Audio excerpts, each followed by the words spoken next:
Well, we know there are a couple other people we're waiting for, but maybe we should get started. Okay, welcome everyone. Thank you for braving today's weather and hiking over here to join us. We're talking very excited about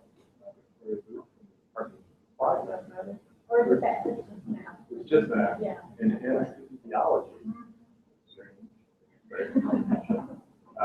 Joining us today. As usual, it would be great if you guys could put your name on the sheet that helps us keep track of who shows up so that we can keep buying you lunch. More. All right. Thanks for the invitation. I'm glad to have a chance to share with you some of the work that we've been doing. So I'll start by acknowledging my collaborators on this work. This is joint work with Michał Czaaw, who is in physics and biophysics. And the specific project we're going to talk today, I'll talk today about was work done with Chris Fink, who was a grad student in physics here, and now is at Ohio University. So generally, the kind of work we're did is in computational studies and simulations of neural networks. So just to sort of back up a little bit, we're just in the networks in the brain. So the brain is a network. Is it a little bright? Is that okay? Yeah. And then, yeah, especially the these kind of images. So here's some of the new technology is allowing us to have all sorts of great images of neurons and neural networks. So these are images of actual neurons, the cells in the brain, and the more round parts of the cell bodies, and all neurons have these long extension fibers coming off of here, where they intake synaptic, they take in synaptic inputs and then send out their output. But generally, right, the brain is a network, and somehow everything that the brain does, everything that we do, occurs through patterns of electrical activity across the network. The neurons generate signals and send them to each other. Patterns of electrical activity.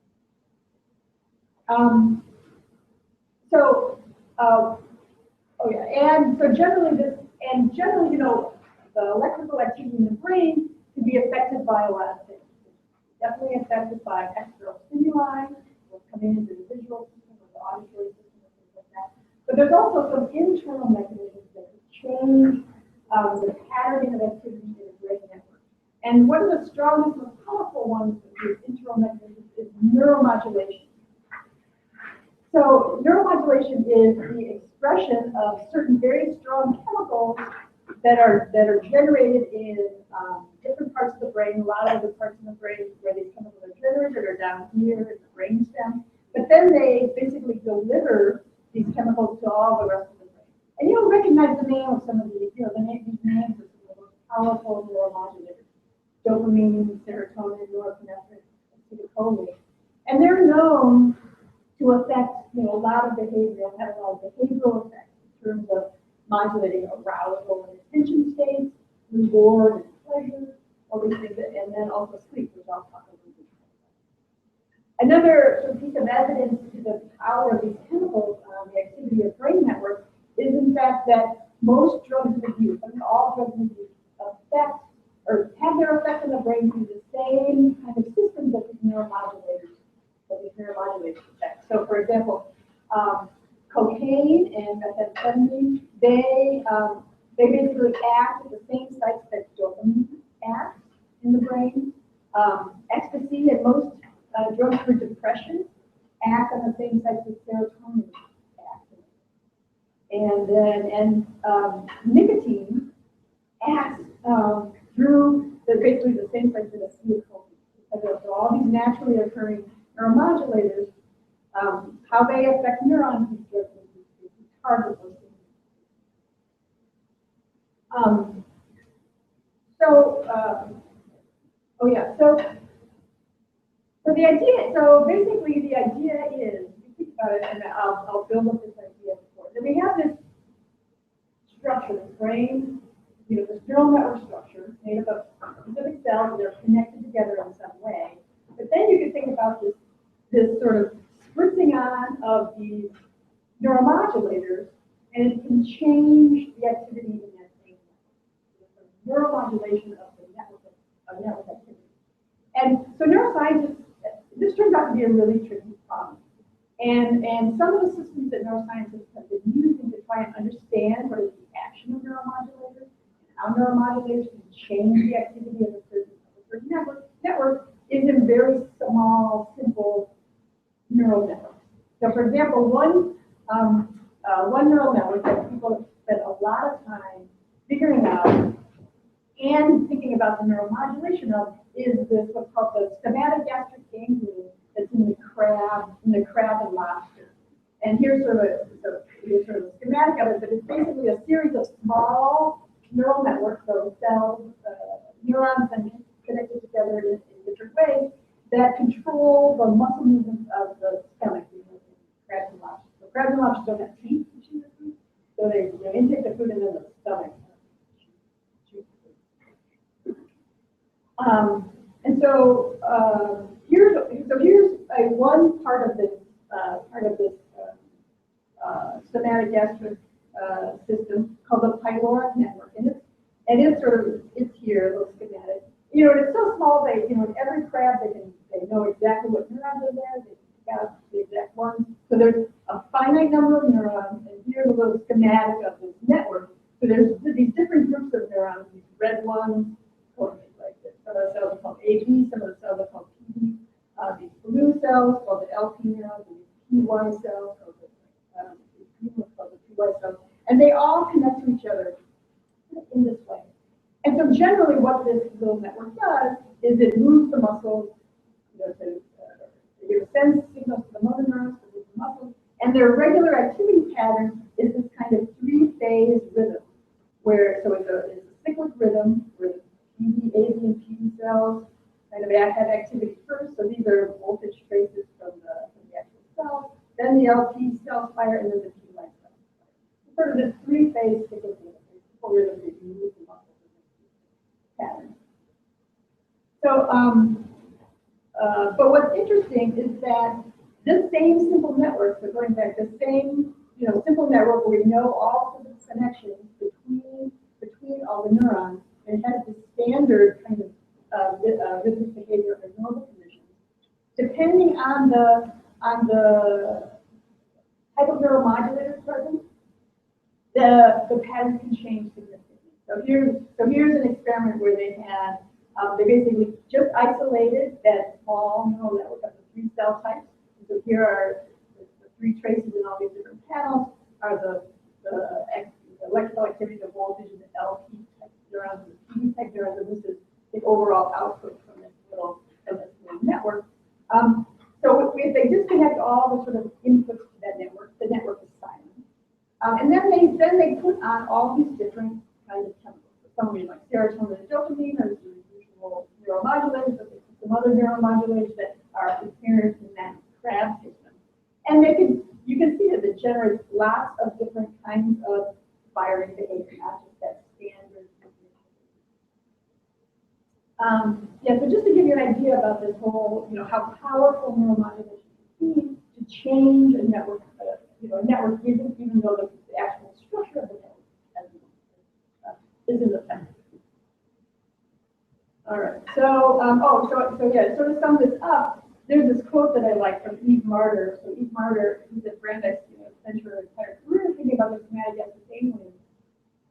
And so she has this quote that that I like that said the connectivity diagram of a neural network. So mainly, thinking about it, you isolate the neurons, you know who's connected to who, like a physical connectivity diagram of the network.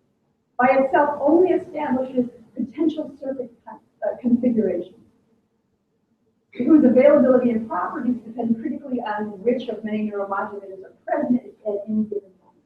So it's sort of, so, now in neuroscience, there's a lot of activity and funding going to trying to figure out the actual wiring diagram of the brain, which neurons are actually connected to which neurons, and the development of what's called the connectome,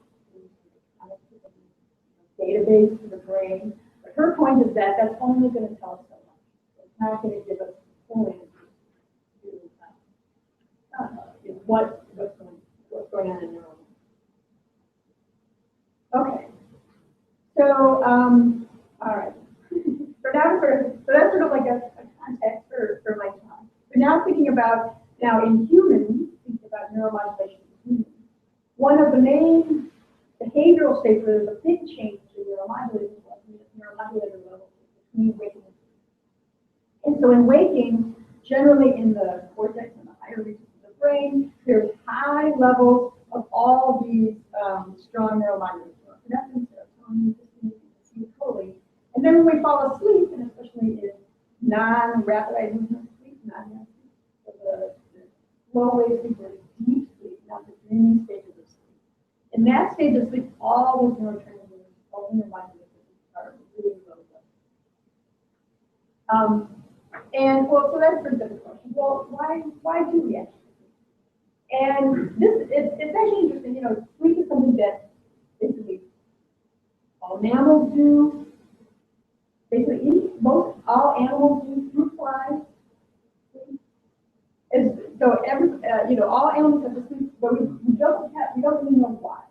Why is this sleep this important statement that all animals have to do? And one of the there's several theories, but one theory that is being proposed pretty vigorously in the field is it has to do with synaptic potentiation, or regulation of synaptic potentiation, so the synapses are the connections between the neurons, and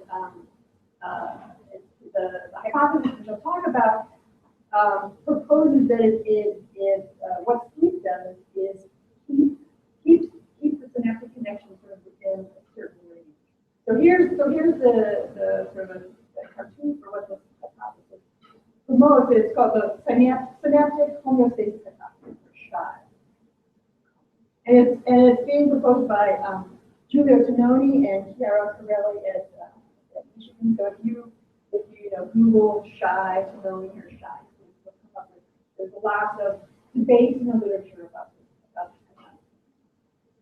So here's the general idea about the hypothesis: is that if you think about during waking, yes, we have a lot of sensory input. We learn things, we create memories. We're trying to incorporate all sorts of new information. So learning occurs, and how learning occurs is through strengthening the synaptic connections between neurons. And so during waking, that generally just in response to external stimuli, even if you're not even doing something, you're trying to learn something specific, but you've got a lot of new stimuli coming in, information coming in, that synapses will increase. The synaptic strength will increase. So that's what it's sort of showing here. Like, beginning of the day, you be here, maybe at the end of the day, you be there. It increases in your synaptic strength. Now, what the Tononi and Corelli claim, and sort of, is that this state of high synaptic potentiation, where all the synapses, where lots of synapses in your brain are strong, is not a maintainable state for a number of reasons. One of them is that there's energy costs involved with maintaining synaptic connections in terms of cellular metabolism, maintaining the cellular processes. You've got more of these cellular processes, more synapses, it may take more energy. There's also space costs in terms of stronger synapses are bigger, but developing so much brain matter in your skull that fit in. And then the other is the idea of network saturation. That if all your synapses are maxed out and really strong, how are you going to store your information? How can you So what they claim is that this is not a sustainable state to have high synaptic strength, kind of high and strong connectivity throughout all parts of your brain. And so what happens during sleep is that there's some sort of renormalization of synaptic strength, maybe some downscaling of some sort that happens during sleep. And they claim that it happens during this non-dreaming state of sleep, or non-REM sleep, or slow-wave sleep. And that actually the change in the neuromodulator environment helps to promote it promotes the weakening of synapses, and so that by the end of the night, basically you sort of renormalize your network to gain energy savings, but also then to increase the signal to noise ratio in terms of. So then by the next morning, your network will bring that result back again to be able to store your memory and take it. So there's so this is the theory, and so one part of the theory that we're going to explore in our work is this change in neuromodulator environment between waking. So what's interesting? So this theory, they've been very vigorously promoting this theory in the literature, but however, there's a couple of really big questions involving this theory. One of them is that generally in the brain it's really hard to measure synaptic strength. So if you're trying to measure how strong synaptic inputs are in a full network, we don't have good experimental techniques. You can do it down at a single synapse level. If you take the brain out of the animal and do it microscope, but in terms of like a weight-behaving animal, we're going to do you don't have a good way to measure that. What's the measure There's not one. There's not a good one. How much voltage you're like? No, yeah, what it would be, I mean, if you really could measure how they measure it in the dish is that what they would see is a higher voltage response. If you could measure. And so sometimes there's measures of the firing rate of a neuron, like higher firing rates might indicate that it's more input coming in, synapses coming into it are stronger. But it's still kind of, in the full brain in the insect animal, firing rate also depends on a lot of other things. So that's so we don't have. So that's part of the problem. But not a good measure in vivo. And they also don't. They have not come up with a real mechanism to say how does it happen. How does what is it about this non-REM sleep state? I mean, I'll show you some. We have. I'll show you this interesting study where we say that changes in the environment can actually provide a mechanism for it. They would agree that okay, that's a couple of mechanisms. But in terms of actually what's happening, what's happening to me, they don't have a mechanism.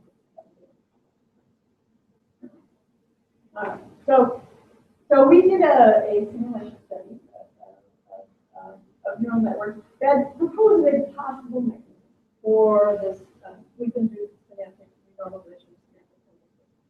And so it's got a couple pieces, and I'll build it up piece by piece. But it basically starts with thinking about neuromodulation of single neurons, and neuromodulation changing how a single neuron responds to input. That leading to changes in the dynamics of the whole network. The neurons are coupled together, and then the changes in the dynamics leading to changes into how synapses change their strength. So I'll go step by step. Don't start here. And so the neuromodulator we've been focusing on is acetylcholine. So acetylcholine is high during waking, low during non-sleep. And what's been known about acetylcholine is that it can modulate this one type of neural activity, potassium ionic current in pyramidal cells of the main excitatory cells. And this plot Here is showing the firing of action sensors or electrical signals of the pyramidal cell under no acetylcholine. So in response to an input, it'll fire like a frequency. But when they put acetylcholine on, it fires much higher, and actually when they turn off the stimulus, so there's a stimulus on here, here. But when they turn the stimulus off, it fire. So basically, so acetylcholine can increase the excitability of neurons, will make them want to fire. And then it also has another effect, which we measure by what's called the phase response curve. So the phase response curve is a measure that was actually developed in terms of not just neural firing, but lots of different oscillatory systems that oscillate. And what it measures is if you've got in this case, a neuron firing, so firing these voltage spikes in some sort of regular pattern, if you perturb the neurons, so give a little input, how does it change the timing of the fire? So here's just sort of here's a step to show about how we can change the response curve. So here's an example where the neuron is firing, but now we give it a little pulse, and it'll change the voltage, and it'll change the timing of the next spike. And so what we do is actually then just measure this time shift, and then divide by the period to get a phase, get a change in the phase. So here, the impulse here to delay the timing of the next firing, so we plot it as a negative number, and then it peaks. And so, but if we gave a stimulus later in the cycle, it actually set up in this neuron, it speeds up the cycle. So we get this phase response curve like that, with this kind of shape. So generally in neurons, they've observed sort of two main types of generally. And so in one of the types, very originally called type 1, no matter where, if you've got a neuron firing, and no matter where you give the stimulus, it'll always speed up the firing in the next cycle. It'll always get the fire back. And so that's where you get an advance in the state response curve the whole time. And then the other type of neuron, which is another type of PRC, called type 2. Depending on the timing of that perturbation, you can either slow down or speed up the response. So it turns out that acetylcholine can switch the phase response curve, this phase response, in these cortical neurons. So here's the experimental measurements of the PRC. So here measuring PRCs in actual neurons is a very noisy. You get a very noisy result. But here's basically the raw data where we've got the phase of perturbation and then whether it advanced the timing or delayed the timing under conditions without acetylcholine or with acetylcholine. So basically then just sort of averaging all that activity, the noisy activity. The results are that without acetylcholine you have a more type 2 like PRC, and with acetylcholine you have a more type 1 PRC. So is the noise here from intracellular variability or is it between cells? Both. Oh. Both. Do you think things are on measured multiple times? Yeah, they'll have variability. Part of it is because generally neurons don't fire completely periodically. You know, it's sort of just there.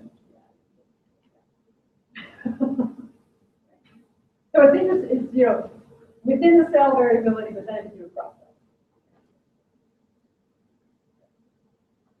All right, so what do we care about the PRC? Well, actually, what changes in the PRC can actually affect how the networks respond when they're coupled together. They generate the overall network. And so there's been results. So there's been actually theoretical results, analytical results from neural models to show that neurons that have this type 2 PRC, they synchronize better together than neurons with type 1. And while so there's some theoretical papers and modeling papers that show that, but we can kind of get an idea about why this might happen, just really intuitively. So I'll just go through this little sort of argument, this intuitive argument to show you why it might make sense. And so in this argument, let's suppose we've got two cells, one is type 1 and one is type 2, and we've got a pre-synaptic cell, so the blue cell fires and makes a synaptic connection onto the red cell. And so we can think about how the red cell is going to respond to the blue cell. But here we can imagine that we suppose the blue cell, the presynaptic cell, spikes a little bit before the postsynaptic cell. But it's trying to synchronize. It's trying to get the red cell to fire with it. And so here with the type 1, every time it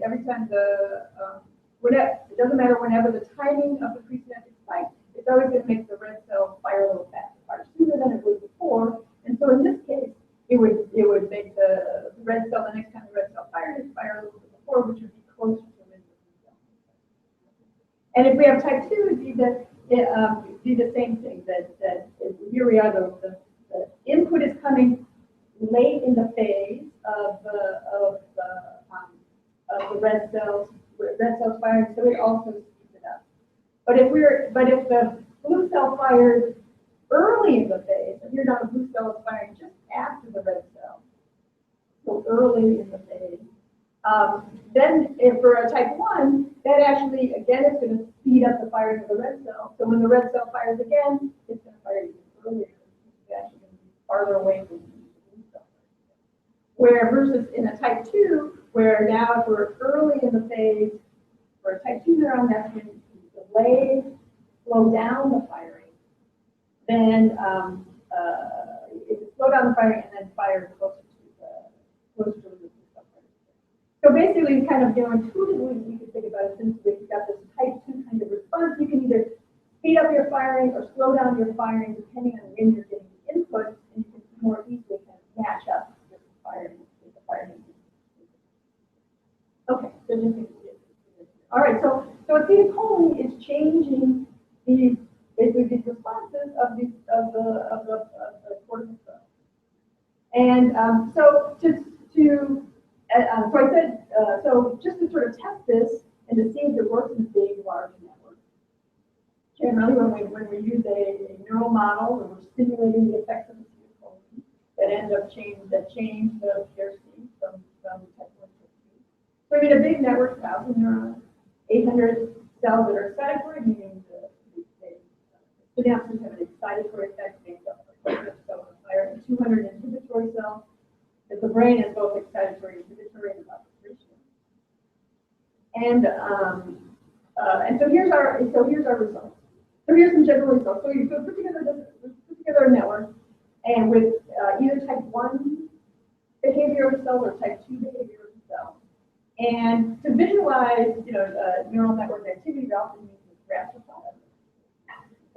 Before, we've got time on the x-axis, and on the y-axis we have the neural number. And so if you go across horizontally, whenever you see a dot, that means that neuron fires. So we've got neurons 0 to 1,000, and here the blue are the excitatory cells, and the red are the inhibitory cells. But here, basically, we see with these type 2 neurons that all the cells, this is what synchrony would look like in the neural network.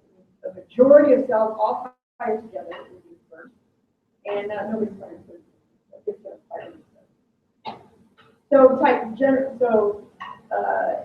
Constructing a network, we can get one where it's basically the same network, but if we've got type 2 cells, they'll synchronize, but with type 1 cells, they won't. So this is here's just an example to show you kind of what this network behavior looks like. But we did look at different network structures, depending on how the neurons are focused. That should also influence synchrony. So in order to sort of systematically kind of scan different possible network structures, we use this sort of the small world network paradigm, where the paradigm is based on the idea of a small world network. But we can use it, we can use sort of think this paradigm where we can start with a network that's completely just has local connectivity. So think about wireless network where each neuron is connected to the payment.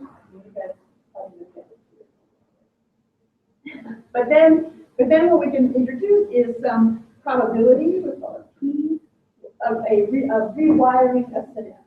And so if we increase this probability, we basically go cell by cell to the network, and with this probability, we might take one of the synapses and rewire it something randomly in the network. So if we can, and then we get increased speed of P equal to 1. probability 1, then basically randomly rewire the whole network to get random connectivity. So basically, by scanning this probability parameter P in our network, we can systematically go from local connectivity to, go through the real small world regime and into random. So the previous slide was experimental results? Oh, no, no. Oh, okay. Yeah. So these are simulations, and then on these simulations, we're now going to vary. Exactly. Right. So I'm only going to show you. Okay. Yeah. In these simulations, what's the noise and why is it not? Oh, okay. So we did. So what? Let me see. Oh, yeah, I didn't say here. So we have the individual cells, and each individual cell is going to fire. Going to fire on its own, but they have different. So it's the heterogeneity in the intrinsic is how these cells are going to fire. So not all exactly the same. So but everything else is pretty homogeneous. The synaptic strength and the synaptic is but it's just the little variability in the intrinsic. And then there's also, because there's the inhibitory neurons in there too, which tend to, they'll inhibit the firing. I mean, because we don't want to make, Okay, so what happens in this big network? So basically to sort of again think about lots of different network structures.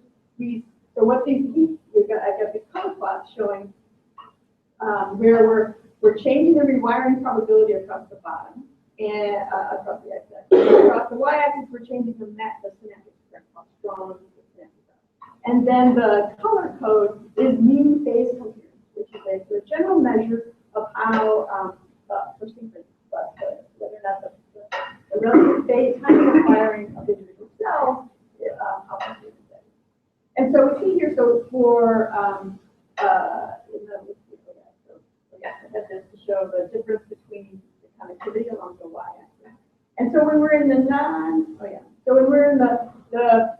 non-acetylcholine case, so type 2 to the PRC, you can see that for low synaptic strength, the synapses with the neurons don't feel the effect of each other very much. We don't get much synchroning.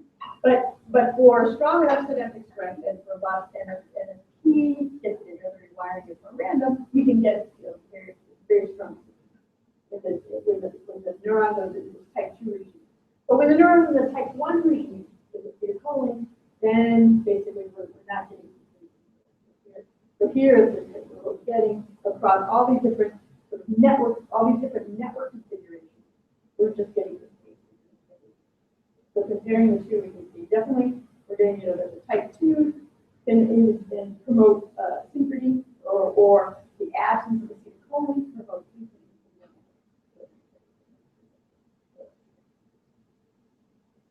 All right, so we can change synchrony. So with the neuromodulation of acetylcholine, we can change the phase faster, which leads to changes in intensity for synchronization of the network. What does that mean for synapses and synapses? All right, so generally in the brain, how learning happens is through changes in the strength of the synapses. And so this was first observed or actually hypothesized by John Evans, 46, and he has the little adage that neurons that fire together wire together. And so so here's sort of a cartoon showing that. But that when, so you have a number of cells, a number of synaptic connections from other neurons onto a postsynaptic neuron.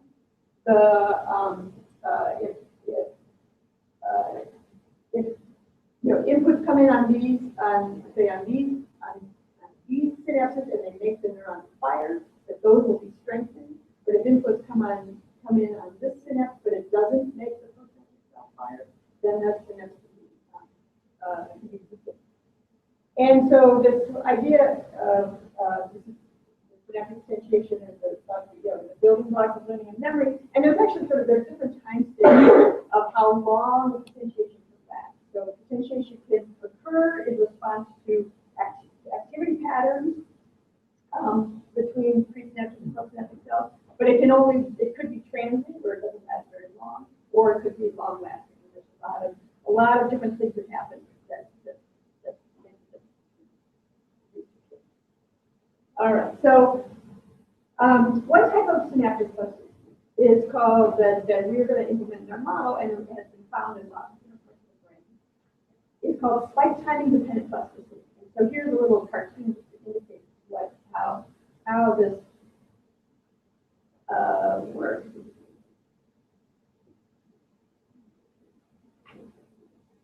Okay, so basically we think about we've got two cells, a presynaptic cell and a postsynaptic cell.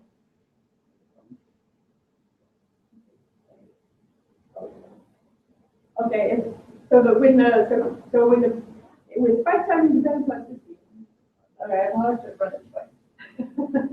But depending on the relative timing of the presynaptic cell and the postsynaptic cell, the synapse, what they've observed is that a synapse strengthens or weakens. And that basically, so I'll run the cartoon again, but what they've observed is that if the presynaptic cell, so the blue cell, fires before the postsynaptic cell, so like in the beginning of the simulation, the blue spike comes before the purple spike, then the strength of the synapse will increase and get stronger.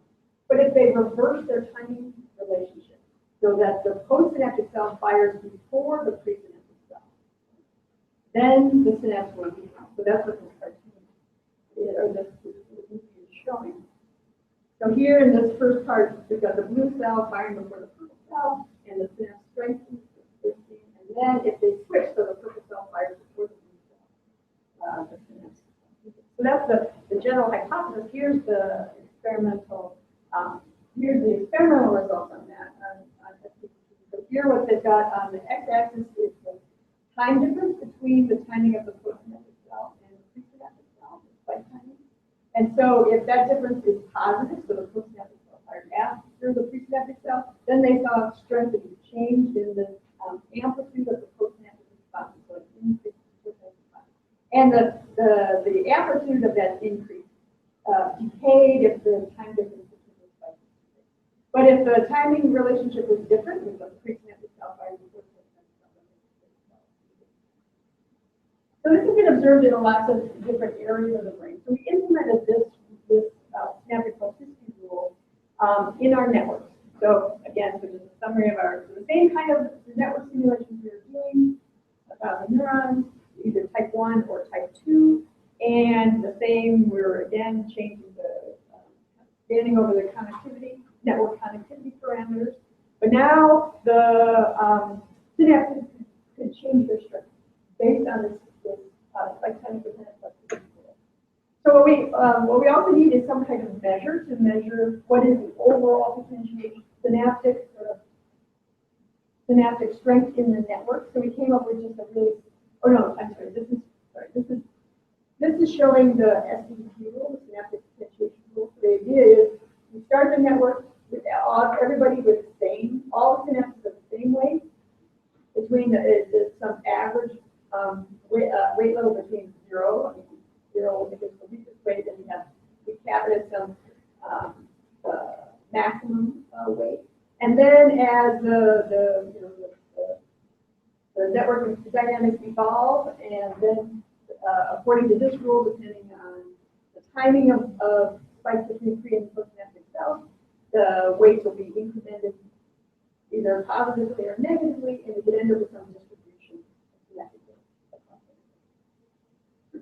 So then we also developed to track that distribution. We just developed a simple measure, which we're calling skew, or sometimes in my other slides I call it network potentiation. But it's just a transformation of the mean, where this measure gives 1 if all the synaptic weights are maxed out. It gives -1 if all the synaptic weights are 0, and then values in between depending on the distribution. All right, so let's see what happens in our networks now. So now we know the dynamics of the network. But how does those dynamics influence what the synapses are going to do. And so here, so what we found is that in the networks that are stimulated with acetylcholine, which is type 1, type PRC, if we looked at, so we let the networks run for a long time and the synapses stabilize, some kind of distribution, and we get this kind of distribution for synaptic strength, where a lot of the synapses are maxed out, and then there's a skew towards high potentiation. And however, in the type 2 networks, when we have the synchrony, we get this kind of bimodal distribution of synaptic weights, where a whole bunch of them are zeroed and a whole bunch of them are maxed out, and not too many. And so in terms of our, so here now the color here is our network potentiation measure, or the skew measure for the distribution of the synaptic weights. And we see with the type 1 network, we get this high network potentiation, or basically high synaptic weights across the network, as we scan over, again, rewiring probability and maximum synaptic strength. While in the type 2 networks, the network potentiation stays pretty low, stays near zero, kind of more in the bimodal kind of distribution. And then just to match that again with, in these same networks, even though the synapses were changing, we had the same result in terms of network dynamics. With the type 1 networks, with their asynchronous behavior, had shown asynchronous behavior in the type 2 networks had this region of synchrony, but even in that region of synchrony,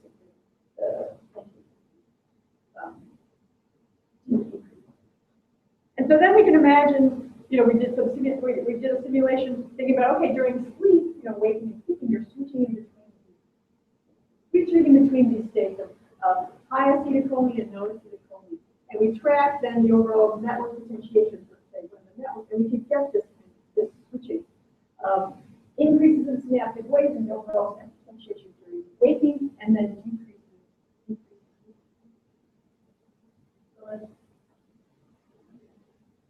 And all thinking about,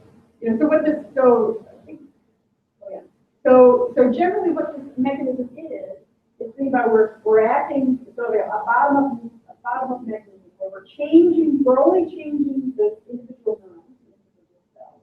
But that change then propagates through the network dynamics and up to their interactions with each other to get an overall change in the pattern. All right, so I have a couple minutes. I think maybe I'll get through just part of the one more sort of point about this theory that's also been an hypothesis. I mean, one thing that if you think about this whole idea about the shy, the synaptic homeostasis hypothesis. So the idea is you're waking, your synapses strengthen, they're strengthening in response to learning things, and so they're forming new memories, and the memories are encoded in stronger synaptic strength. But then you go to sleep, and all the synapses have to renormalize somehow. Maybe overall we can differentiate, but you don't want it. The theory can't. You don't want to forget anything, right? So you can imagine if everything just then dependentiated back down to zero, you would forget. But somehow you have to maintain the right, the synapses involved in things that you. All right, so to basically to see how that might happen in our simulations, or what would what is it, what's happening in terms of individual synapses in these simulations that we tracked some of them. So here's looking at individual synapses in the same kind of, we were doing the same kind of switching simulation between simulated wake and simulated sleep, and we tracked. Here's an example of two synapses. So one synapse that basically stayed potentiated across the whole. This is showing in the sleep state.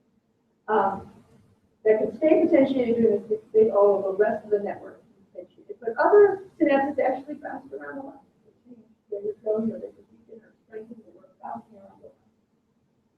And so we looked at, to get an idea about how stable was synapses. If you think that we have a memory trace, we want that to be the synapses to remain stable.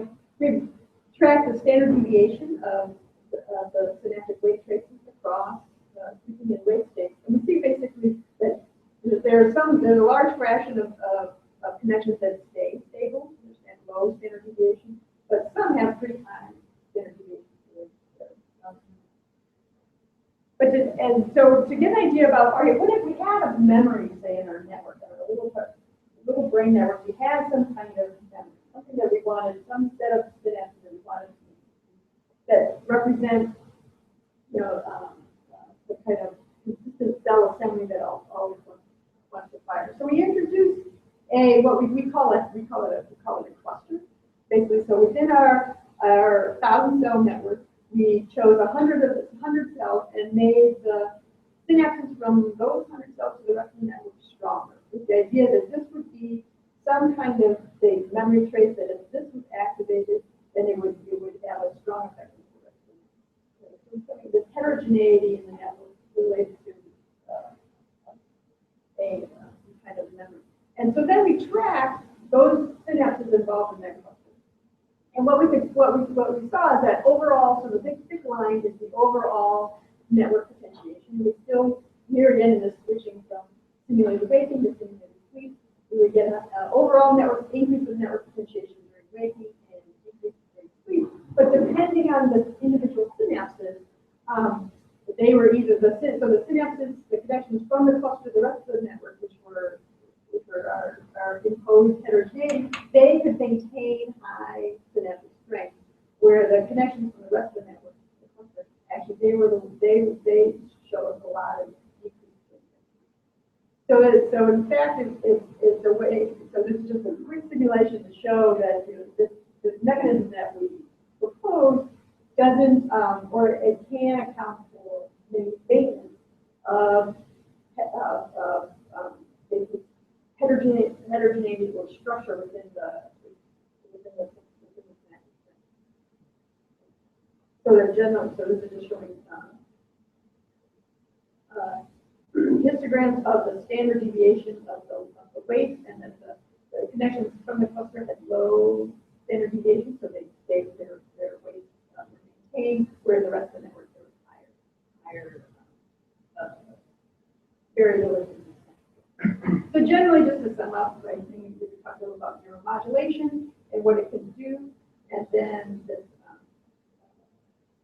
mechanism that we propose through our simulations about how that maybe could do a mechanism for this.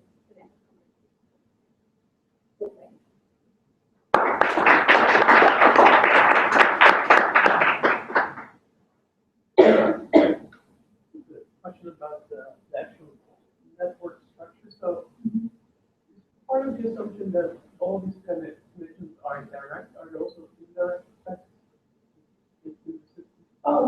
So each connection is direct. So it would go from one neuron to the other neuron, then that one connection stops. But you're right. But anything can be propagated through the network. All the signals can be propagated through. So we didn't track with indirect. That definitely would be propagation. So in the latter part of your talk, you talked about and the principles about like one night. Yeah, right. So how do we do this model with like much longer than the early childhood? In terms of memory formation.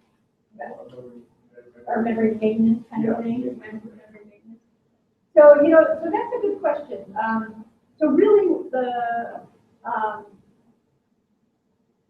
and I guess I would say, that again, one of the issues of this whole synaptic renormalization hypothesis is exactly concepts like this. How does it interact with what we know about, or what's known about all the sort of molecular level things that have to happen to maintain synapses, or actually to translate short-term synaptic potentiation to long potentiation. And how does that fit into this idea of each cell? How would it keep some synapses from renormalizing? That kind of thing. Yeah, so I would say it's not really worked out. and that's what I think there's a lot of controversy around the hypothesis. Plenty of people don't believe it. Do you have any sense of this mechanism would fit with any of the other hypotheses? Or Yeah. No, that's a good question. I mean, which type? I mean, I know of a couple other hypotheses. I know nothing about them. Oh, okay.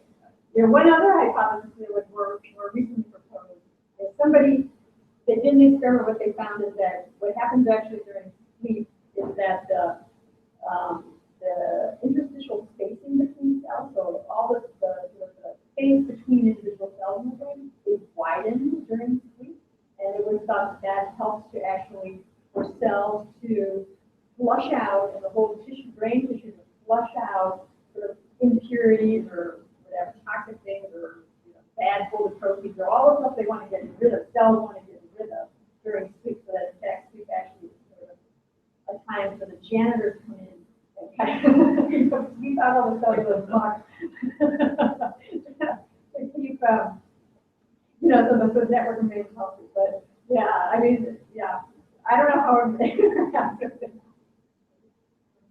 The network configuration you're considering is one where each node has degree 2, right? Oh no, I forgot our was a little bigger. Maybe it was like I think maybe it was 8 or 16 outgoing connected to the Okay. We didn't vary it. Okay, so the small worldness is you're varying one of those 16 edges. Oh, depending on what the values of P is. Yeah. So whatever, so it'd be the. Okay, so So we would go for each outgoing synapse, each cell and each outgoing synapse, we would, with some probability, wire that individual synapse. okay, and so how close? So like, is there a change in the results if you vary the degree of the network? Like you said, 16A to 2. Like, does that matter? And then like, how close does that conform to like what we think of as the connectivity of actual neurons? Yeah, so we did, so I didn't show you, we did scan also the synaptic kind of the radius of how many outgoing synapses per neuron. And generally, if you have enough outgoing synapses per neuron, so the network is really is heavily wired together and it's randomly wired together, it doesn't matter what kind of cell type you have. Yep. So we were in a range where we weren't that high up on the but actually, in terms of real brain network connectivity, it's fairly low. So it's maybe, like 8 to 12% connection, from the single cell connection. So, That sounds a lot. Yeah. Like if there are like 20 billion cells in the brain, then each. Okay. Because that means each cell connects like 100 million other cells. Well, I guess it would be more there. Actually, those numbers are like a certain within a region. Yeah. They don't go like all. Yeah.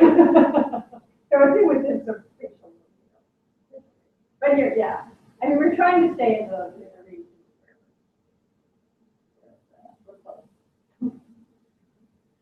Because these networks are, very simplified.